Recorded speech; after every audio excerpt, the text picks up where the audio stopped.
नमस्कार दोस्तों, स्वागत है आप सभी लोगों का हमारे चैनल ट्रेडिंग विद अतुल में। आज हम बात करने वाले हैं ऊर्जा ग्लोबल लिमिटेड के बारे में। आपने देखा होगा कि स्टॉक लगभग अपने बेस लेवल पे आ चुका है और आज का मार्केट भी उतने ज़्यादा खराब था, बट अपने स्टॉक ने काफ़ी अच्छी स्ट्रॉन्गनेस दिखाई है। इसके साथ-साथ यहाँ पे गवर्नमेंट ऑफ इंडिया की तरफ से कुछ बड़ी अनाउंसमेंट निकल के आ रही है। आज के दिन सोलर दिवस मनाया गया और वहाँ पे बड़ी अनाउंसमेंट करी गई गवर्नमेंट ऑफ इंडिया की तरफ से। जिसमें गवर्नमेंट ऑफ इंडिया की तरफ से ये अनाउंसमेंट करी जा रही है कि खासकर सोलर जो कि 32 टाइम फोल्ड हो सकता है। जिस तरीके से यहाँ पे डिमांड बढ़ रही है, जिस तरीके से यहाँ पे government of India manufacturing hub बनाने की बात कर रही है, खासकर इंडिया को, आने वाले टाइम में कंपनियों को जो रेवेन्यू है बहुत तगड़ा बढ़ सकता है। तो चलिए गाइस, इस न्यूज़ को डिटेल में समझते हैं। साथ ही अगर आप लोग हमारे वीडियो के माध्यम से थोड़ी सी भी हेल्प हो रही हो तो प्लीज आप हमारे चैनल को सब्सक्राइब जरूर करें। आज का मार्केट बहुत ज़्यादा खराब था। आप देख सकते हैं कि निफ्टी 50 में करीबन 300 पॉइंट्स की डाउन साइड देखने को मिली। बैंक निफ्टी में करीबन 900 पॉइंट्स की, आईटी में 400 पॉइंट से ज़्यादा की गिरावट, और यहाँ तक कि स्मॉल कैप का इंडेक्स है जिसमें करीबन 550 पॉइंट्स की डाउन साइड देखने को मिली हुई है। आज का मार्केट बहुत ज़्यादा खराब था, बट अपने स्टॉक में काफ़ी हद तक संभलने की कोशिश करी और ज़्यादा गिरावट नहीं दिखाई। आप देख सकते हैं कि 40 करोड़ का वॉल्यूम बना हुआ है। अगर आप यहाँ पे देखेंगे यस्टरडे 1 वीक का वॉल्यूम, आज का वॉल्यूम काफ़ी बेटर था। अपने देश के प्राइम मिनिस्टर नरेंद्र मोदी इस समय बाहर हैं और वहाँ पे एक बहुत बड़ा रिन्यूएबल एनर्जी का मिशन चल रहा है और जिसमें उन्होंने बड़ी अनाउंसमेंट करी है, खासकर 500 गीगावाट को लेके, और जो कि टारगेट अचीव किया जाएगा 2030 तक। जिसमें उन्होंने सबसे ज्यादा हाईलाइट किया है खासकर सोलर एनर्जी को, जिसमें बताया जा रहा है करीबन 32 फोल्ड, मतलब 30 गुना यहाँ पे ग्रोथ देखने को मिल सकती है 2030 तक, और जिससे बहुत जल्दी 5 गीगावाट का टारगेट भी अचीव कर पाएंगे। तो इंटरनेशनल सोलर फेस्टिवल जहाँ पे ये बात निकल के आई है, और रिसेंटली उन्होंने ये भी बताया कि अभी G20 का जो नेशन मीटिंग चल रही थी वहाँ पे भी अनाउंसमेंट करी गई थी, और यहाँ तक कि बहुत सारी कंपनियां हैं जो बाहर की इंडिया को सपोर्ट करेंगी उनका टारगेट अचीव करने के लिए।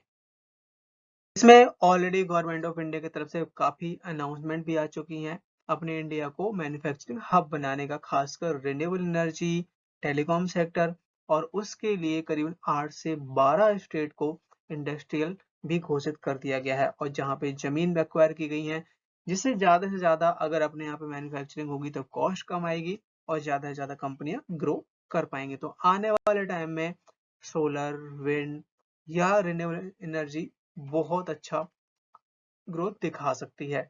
जो ऐसे स्टॉक हैं जो इन इन चीजों में काम करते हैं, बहुत बढ़िया रिटर्न दे सकते हैं। बात की जाए यहाँ पे अगर वॉल्यूम एनालिसिस के बारे में, तो स्टॉक में काफी अच्छी डिलीवरी उठाई गई है। स्टॉक ने हाई बनाया 21.50 का, लो बनाया 21 का, क्लोजिंग दी है 21.04 पे, करीबन 1.5 से 2% तक की डाउन साइड दिखाई दी। चार्ट पर नजर डाली जाए तो यहाँ पे आप देख सकते हैं कि स्टॉक जो कि 21 के आसपास खड़ा हुआ है और सबसे बड़ा सपोर्ट इसका 20 रुपए का है। यही स्टॉक आपका जनवरी के फरवरी के समय जब बजट आने वाला था तब स्टॉक ने 42 रुपए तक का हाई बनाया था, वहां से स्टॉक ऑलमोस्ट 50% तक नीचे आ चुका है। सो यहाँ पे आने वाले टाइम में हमें ऊपर तक के ही लेवल देखने को मिलेंगे, नीचे के चांसेस बहुत कम है, और अगर नीचे जाता है तो हमें जरूर यहाँ पे खरीदारी करनी चाहिए लॉन्ग टर्म के लिए। वेदांता है जो कि 1 लाख करोड़ रुपए की अनाउंसमेंट कर चुका है, खासकर राजस्थान में, वो भी रिन्यूएबल एनर्जी के लिए।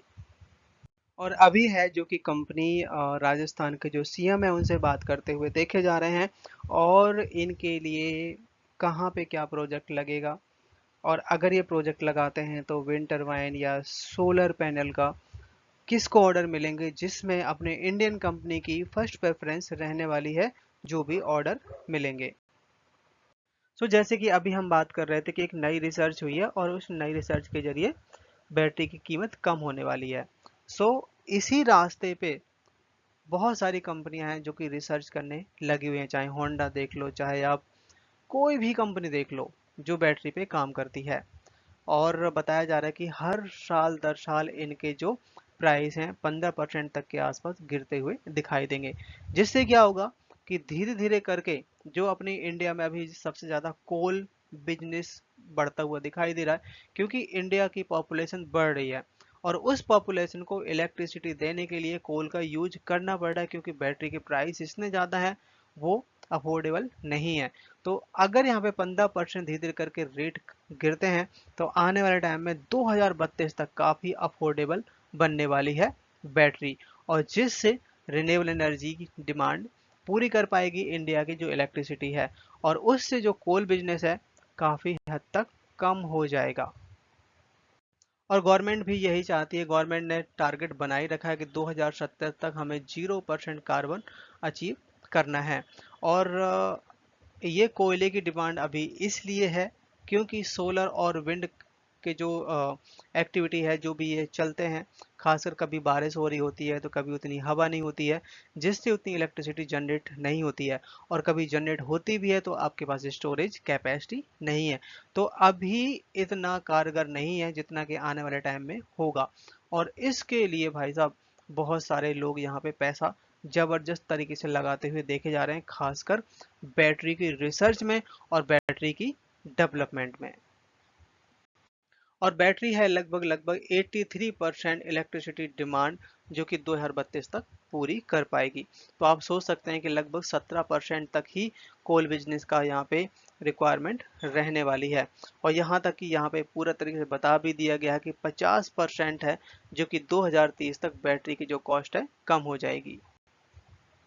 रिसेंटली कंपनी है जो कि high speed electric scooter launch कर चुकी है, और जिसकी वजह से कंपनी में बेटर परफॉर्मेंस और बेटर ऑर्डर मिलने की उम्मीद जताई जा रही है। ये जो स्कूटी लॉन्च की गई है मैनेजमेंट की तरफ से, बहुत सारी खूबियां इसमें डाली गई हैं। आप देख सकते हैं कि रिमोट लॉक हो गया, कंफर्टेबल सीट हो गई, disc brake, noise free vehicles, mobile charging point, यहाँ तक कि आपका एंटी थीफ लॉक भी है। साथ साथ यहाँ पे कंपनी है जो कि क्लेम कर रही है कि एक बार चार्ज होने में 100 किलोमीटर ये चलने वाला है, और इसके लिए बहुत अच्छी बैटरी यूज करी गई है।